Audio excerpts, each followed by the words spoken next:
Right now, two astronauts, they're still stuck at the International Space Station weeks after they were supposed to come home. A few weeks ago, the Boeing Starliner took off from Cape Canaveral for its first manned flight. That's significant. Two astronauts at the space station were supposed to return last week. Now, the earliest they could come home is tomorrow. Unless repairs don't happen, then it might be several weeks before they head to planet Earth.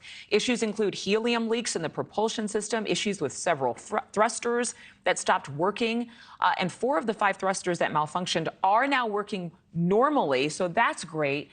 NASA says if there was an emergency, the spacecraft would be cleared to return to Earth, but they're going to take their time for now just to make sure that those repairs are done. We want to talk with NASA astronaut and International Space Station Commander Dr. Leroy Chiao. Thank you so much for being with us. How serious is this? Should we be concerned for these astronauts? No, I mean, Butch and Sunny are not in any danger. The space station serves as a safe haven. If there's a problem with the spacecraft, they can basically stay almost indefinitely on board. Wow. The Starliner itself doesn't really have any serious problems. The helium leaks, NASA has said that they could tolerate leaks 100 times larger. And the thrusters, as you pointed out, 4 of the 5 that did fail on approach and docking to the ISS have been re-enabled, and they seem to be working fine. So what NASA's doing is being ultra conservative. They're saying, look, we don't have to bring these guys down now, but if there's an emergency, we can bring them down. And the issue is that the service module, the part of the spacecraft that's having all these problems, it doesn't come back to Earth. It separates and then burns up in the atmosphere while the capsule with its heat shield comes back down.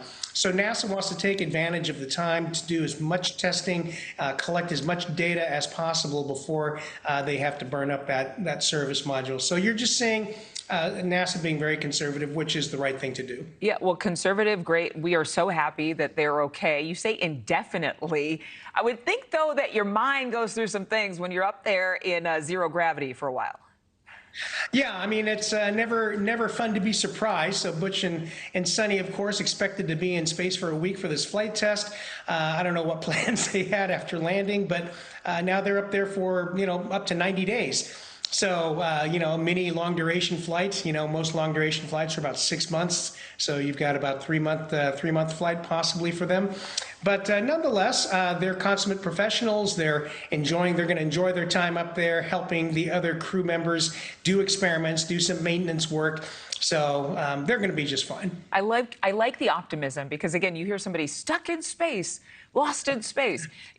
In terms of anything like this happening to you when you were on board a spacecraft like this, did you go through this, and what advice would you give them?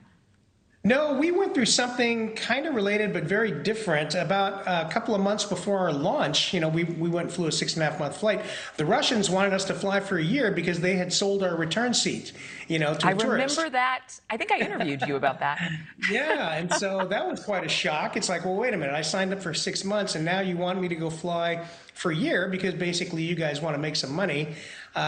Fortunately for us, the tourist ended up being way too big physically. He just didn't fit in the spacecraft, and it would have been 100%. He would have been injured had he tried to fly in the spacecraft. So, so we lucked out. I'm glad that got resolved.